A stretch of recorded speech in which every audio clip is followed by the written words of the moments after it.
Hi friends, ఎంతో ప్రసిద్ధి చెందిన సింహాచలంలో ఉన్న లక్ష్మీ నరసింహ స్వామి వారి గురించి చాలామందికి తెలియని ఒక విషయాన్ని ఈరోజు మనం ఈ వీడియోలో తెలుసుకుందాం. సింహాచలంలో నరసింహస్వామి వారికి ఎల్లప్పుడూ చందనంతో కప్పటానికి గల కారణం, హిరణ్యకశ్యపుని సంహరించిన తరువాత నరసింహస్వామి వారు ఉగ్ర రూపంలో ఉండేవారు.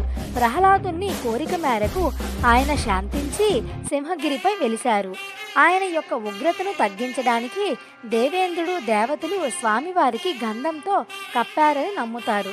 అందుకే అప్పటి నుండి స్వామివారి విగ్రహంను చందన లేపనంతో నిరంతరం కప్పబడి ఉంటుంది.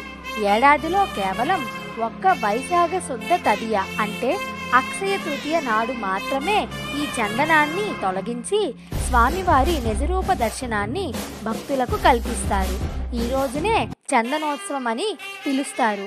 మిగిలిన 11 నెలలు 29 రోజుల పాటు స్వామివారి విగ్రహం పూర్తిగా చందనంతో కప్పబడి ఉంటుంది. తెలుసుకున్నారు కదా ఫ్రెండ్స్. ఈ వీడియో కనుక మీకు నచ్చినట్లయితే కమెంట్లో ఓం నమో నారసింహాయ అని కమెంట్ చేయండి. అలాగే మా శ్రీరామ భక్తి యూట్యూబ్ ఛానల్ని సబ్స్క్రైబ్ చేసుకోవడం మర్చిపోకండి. అలాగే ఈ వీడియోని వీలైనంత వరకు అందరికీ షేర్ చేయండి.